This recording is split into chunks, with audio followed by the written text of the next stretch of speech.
ಧ್ವಜ ತೆರವಿನಿಂದ ಹೊತ್ತಿ ಉರಿದಿದ್ದಂಥ ಕೆರಗೋಡಿನಲ್ಲಿ ಈಗ ಫ್ಲೆಕ್ಸ್ ಪಾಲಿಟಿಕ್ಸ್ ಶುರುವಾಗ್ತಾ ಇದೆ. ಕೆರಗೋಡಿನಲ್ಲಿ ರಾರಾಜಿಸ್ತಾ ಇದ್ದಾವೆ JDS ಫ್ಲೆಕ್ಸ್ಗಳು. ಹೀಗಾಗಿ ಆ ಫ್ಲೆಕ್ಸ್ಗಳಿಗೂ ಕೂಡ ಕೈ ಹಾಕಿದೆ ಜಿಲ್ಲಾಡಳಿತ. ಫ್ಲೆಕ್ಸ್ಗಳನ್ನು ತೆರವುಗೊಳಿಸಲಿಕ್ಕೆ ಮುಂದಾಗ್ತಾ ಇದೆ ಜಿಲ್ಲಾಡಳಿತ. ಕುಮಾರಸ್ವಾಮಿ ಇರುವಂಥ ಫ್ಲೆಕ್ಸ್ಗಳ ತೆರವಿಗೆ ಮುಂದಾಗಿದ್ದಾರೆ ಅಧಿಕಾರಿಗಳು.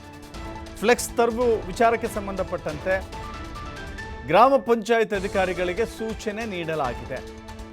ಕುಮಾರಸ್ವಾಮಿ ಫ್ಲೆಕ್ಸ್ ಇದ್ರೆ ಉದ್ವಿಗ್ನತೆ ಜಾಸ್ತಿ ಆಗುತ್ತೆ ಅಂತ ಪೊಲೀಸ್ ಹೇಳಿದ್ದಾರೆ. ಕುಮಾರಸ್ವಾಮಿ ಫ್ಲೆಕ್ಸ್ಗೆ ಕೈ ಹಾಕ್ತಾ ಇದ್ದಂತೆ ಮತ್ತೆ ಗುಂಪುಗೂಡಿದ್ದಾರೆ ಜನ.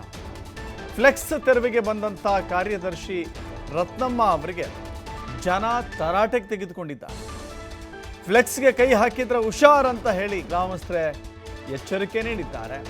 ಗ್ರಾಮಸ್ಥರ ಆಕ್ರೋಶದ ಬಳಿಕ ಫ್ಲೆಕ್ಸ್ ತೆರವು ಕಾರ್ಯ ಸ್ಥಗಿತಗೊಂಡಿದೆ. ಮಂಡ್ಯದ ಕೆರಗೋಡಿನಲ್ಲಿ ಅನೇಕ ರೀತಿಯ ಘಟನೆಗಳು ತಿರುವುಗಳು ಪಡೆದುಕೊಳ್ತಾ ಇದ್ದಾವೆ. ಹನುಮ ಧ್ವಜದ ತೆರವಿನ ವಿಚಾರಕ್ಕೆ ಸಂಬಂಧಪಟ್ಟಂತೆ ರಾಜಕಾರಣ ಬಹಳ ಜೋರಾಗಿ ನಡೀತಾ ಇದೆ. ಕಾಂಗ್ರೆಸ್, BJP, JDS ಮೂರು ಪಕ್ಷಗಳು ಕೂಡ ರಾಜಕೀಯ ಲಾಭವನ್ನು ಪಡೆದುಕೊಳ್ಳಲಿಕ್ಕೆ ನೋಡ್ತಾ ಇದ್ದಾರೆ.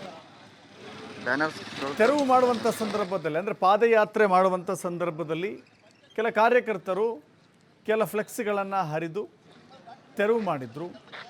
ಅದು ಹೇಳಿ ಕೇಳಿ ಕಾಂಗ್ರೆಸ್ ಶಾಸಕ ರವಿ ಗಣಿಗ ಅವರ ತೆರವು ಅಂದರೆ ಅವರ ಫ್ಲೆಕ್ಸ್ಗಳಿಗೆ ಜನರೇ ಮಾಡುವಂಥ ಕೆಲಸ ಅಂದರೆ ಜನ ಅದನ್ನು ಹರಿದು ಹಾಕಿದ್ರು, ತೆರವು ಮಾಡಿದರು.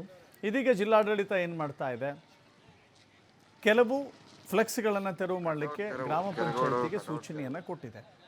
ಆ ಪೈಕಿ ಮಾಜಿ ಮುಖ್ಯಮಂತ್ರಿ HD ಕುಮಾರಸ್ವಾಮಿ ಅವರಿರುವಂಥ ಫ್ಲೆಕ್ಸ್ಗಳನ್ನೇ ತೆರವು ಮಾಡ್ತಾ ಇದ್ದಾರೆ ಅಂತ ಹೇಳಿ ಕೆಲವರು ಅಂದುಕೊಂಡಿದ್ದಾರೆ.